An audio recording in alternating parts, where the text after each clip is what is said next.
Ceci est une vidéo pour vous expliquer pourquoi je ne serai jamais youtubeur. Un youtubeur est littéralement celui qui te met, toi, you, dans un tube. Tube. Certains sont conçus en éprouvette, mais beaucoup aujourd'hui finissent en tube. C'est ce qui va vous arriver, ou pas, si vous regardez cette vidéo plus longtemps. Observons d'abord que le youtubeur parle bref.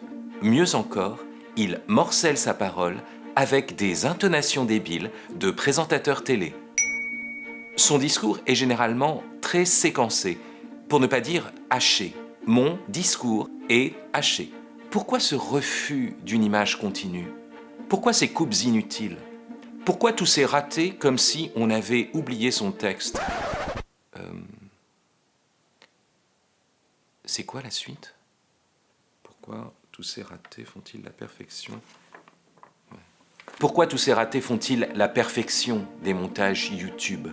Parce que ces petits décalages, cette légère saute dans l'image, produit une excitation visuelle, des micro-événements qui captent l'attention du spectateur. Le youtubeur redoute d'être ennuyeux. Ce qu'il lui faut, c'est être cool. Cool. Ainsi, le mot s'inscrit sur l'écran, en gros, avec un petit son de cloche, comme si vous étiez encore à l'école maternelle. C'est que pour mieux être mis en tube, il faut que votre intelligence n'articule plus de jugement, mais juxtapose des mots-clés comme un moteur de recherche. Souvent, c'est une petite musique de fond, un papier peint sonore qui vient remplir le vide des paroles. Parfois, ce sont des images récupérées ailleurs qui viennent faire incidence et rompre le flux du discours. Et si ces images n'ont absolument rien à voir,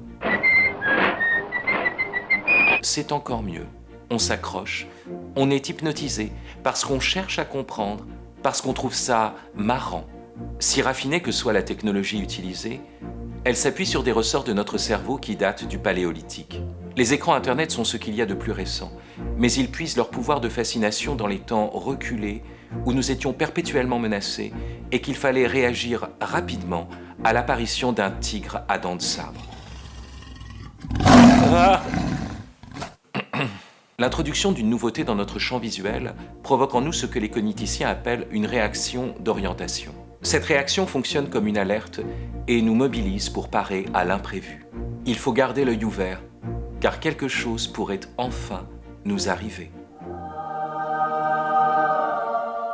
C'est ainsi que les chaînes info nous retiennent avec leurs breaking news partout démultipliées en pop-up ou en banderole dans le cadre.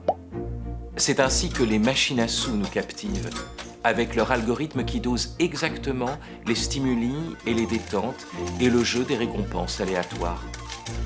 Vous voici donc comme un poisson rouge dans son bocal, qui croit avancer alors qu'il tourne en rond, comme une poule dans sa batterie, qui ne sait plus que picorer sur place.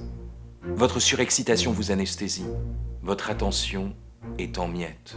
Bombardé de notifications, vous êtes mieux informé sans doute, mais vous avez perdu votre capacité de penser. Une phrase de Proust vous devient illisible, un dialogue de Platon vous paraît trop long. Ça y est, vous avez été mis en tube par le youtubeur. Comment vous en sortir? Déconnectez-vous et priez pour votre salut. Salut.